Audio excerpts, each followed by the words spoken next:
Bismillahirrahmanirrahim. Assalamualaikum warahmatullahi wabarakatuh. Perkenalkan, saya Salman Ardi dengan nomor induk mahasiswa D1A 020472.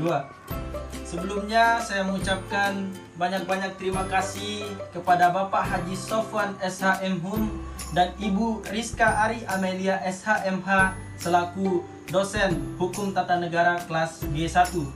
Dalam kesempatan ini, saya akan menjelaskan tentang asas pemisahan kekuasaan. Yang pertama, pengertian pemisahan kekuasaan.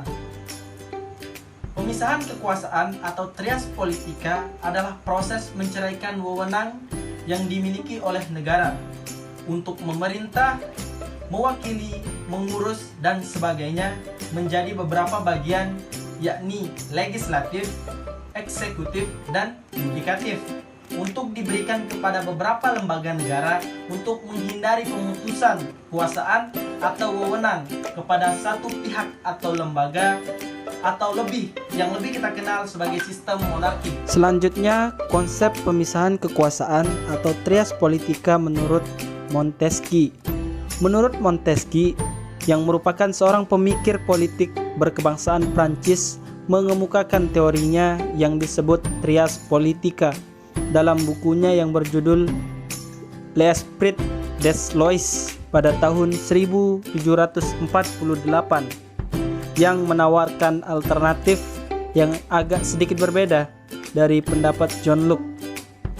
Menurut Montesquieu, untuk tegaknya negara demokrasi perlu diadakan pemisahan kekuasaan negara ke dalam 3 organ, yaitu kekuasaan legislatif yang berfungsi untuk membentuk atau membuat undang-undang.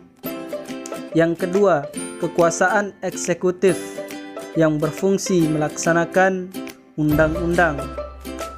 Yang ketiga, kekuasaan yudikatif yang berfungsi mengadili atau mengawasi pelanggaran undang-undang tersebut. Menurut John Locke, dalam bukunya yang berjudul Two Treatises of Government, mengusulkan agar kekuasaan di dalam negara itu dibagi dalam organ-organ negara yang mempunyai fungsi yang berbeda-beda. Menurut beliau, agar pemerintah tidak sewenang-wenang, maka harus ada pembelahan atau pembedaan pemegang kekuasaan ke dalam 3 macam kekuasaan, yaitu yang pertama, kekuasaan legislatif, yang kedua, kekuasaan eksekutif, dan yang ketiga, kekuasaan federatif.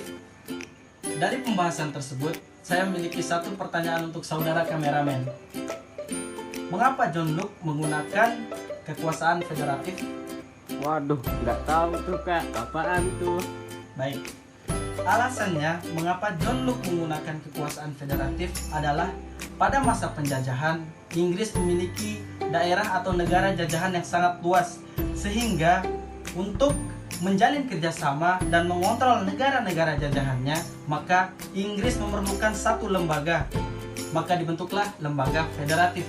Selanjutnya ada tujuan pemisahan kekuasaan. Pada dasarnya, tujuan pemisahan kekuasaan adalah untuk mencegah penumpukan kekuasaan di satu tangan yang akan menimbulkan penyelenggaraan pemerintah yang sewenang-wenang.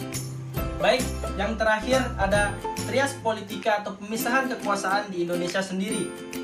Di Indonesia sendiri membagi kekuasaan menjadi 3 bagian, yakni legislatif, eksekutif, dan yudikatif.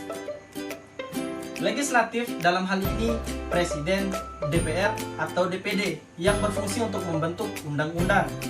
Yang kedua, eksekutif, yang dalam hal ini adalah Presiden yang berfungsi untuk melaksanakan kekuasaan pemerintahan. Yang terakhir, yudikatif, yang dalam hal ini adalah Mahkamah Agung dan Mahkamah Konstitusi yang berfungsi melaksanakan kekuasaan pengawasan terhadap pelaksanaan undang-undang dan mengadili apabila ada pelanggaran terhadap undang-undang tersebut. Baik, demikianlah beberapa hal yang dapat saya jelaskan. Kurang dan lebihnya saya mohon maaf. Wabillahi taufiq wal hidayah. Wassalamualaikum warahmatullahi wabarakatuh.